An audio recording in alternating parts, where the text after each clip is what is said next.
जैसे हम हमेशा पीस में रहना चाहते हैं, बट कुछ ऐसे परेशान लोग होते हैं जो आपकी पीस को डिस्टर्ब करने की कोशिश करते हैं, तो उस सिचुएशन में क्या करें? आप कह रहे हो कि आप तो पीसफुल रहना चाहते हो, लेकिन अगर आपके आसपास में कुछ ऐसे लोग हैं जो बिल्कुल भी पीसफुल नहीं है, हाँ जी।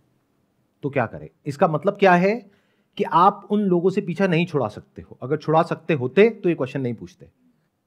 मतलब कि वो लोग या तो आपके घर में है, या आपके पड़ोस में है, या आपके ऑफिस में है, सोसाइटी में है, कहीं पर भी है। तो अगर आप सोसाइटी की बात कर रहे हो तो जितना हो सके ऐसे लोगों से दूर रहो। जैसे अगर आपको पता है कि कोई गली का कुत्ता है जो पागल हो गया है और सबको काट रहा है, तो क्या करोगे? उससे जा करके लड़ोगे? उससे दूर रहोगे। सर फिर भी वो फोर्सफुली, मतलब बुराई ऐसे बोलते हैं ना कि झुंड में आती है। अब मान लेते हैं कि वो इंसान अकेला नहीं है, उसके साथ में कुछ और भी लोग हैं जिनका मोटिव है आपको तंग करना, आपको परेशान करना। आप जैसे ही रजिस्ट करते हो या उनको कुछ कहते हो तो वो और आपसे लड़ते हैं। मतलब कि वो आपको उकसा रहे हैं कि आप कुछ कहो या कुछ करो, और वो सारे झुंड में आकर के आपके ऊपर अटैक करते हैं। This is what you are saying, right? अब ऐसे में क्या किया जाए? प्रैक्टिकल सॉल्यूशन ये है कि या तो अपना एक झुंड बनाओ। थ्योरेटिकल बातें नहीं करेंगे, प्रैक्टिकल करेंगे। सर ऐसे शांत बैठेंगे लोग कमजोर समझेंगे फिर। Exactly, that's the point. जिन लोगों के साथ में कुछ गलत होता है, जैसे आपके साथ में अगर कोई कुछ गलत कर रहा है और आप चुप बैठे हो, तो दुनिया आपको बेवकूफ समझती है।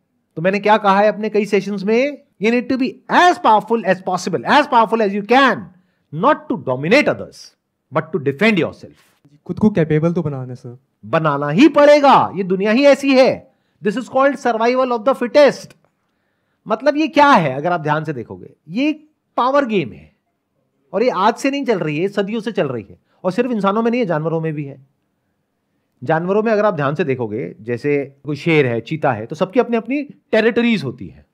तो किसी एक की टेरिटरी में अगर कोई और आ जाता है तो उनके बीच में लड़ाई होती है, और फिर दोनों में से एक अपनी हार मान लेता है और वो वहां से चला जाता है, और वो टेरिटरी फिर दूसरे की हो जाती है। तो ये जानवरों में भी है। इसको पावर डायनामिक्स बोलते हैं, पावर गेम्स बोलते हैं। तो अब क्या किया जाए? प्रैक्टिकल सॉल्यूशन, कोई थियोरेटिकल बातें नहीं।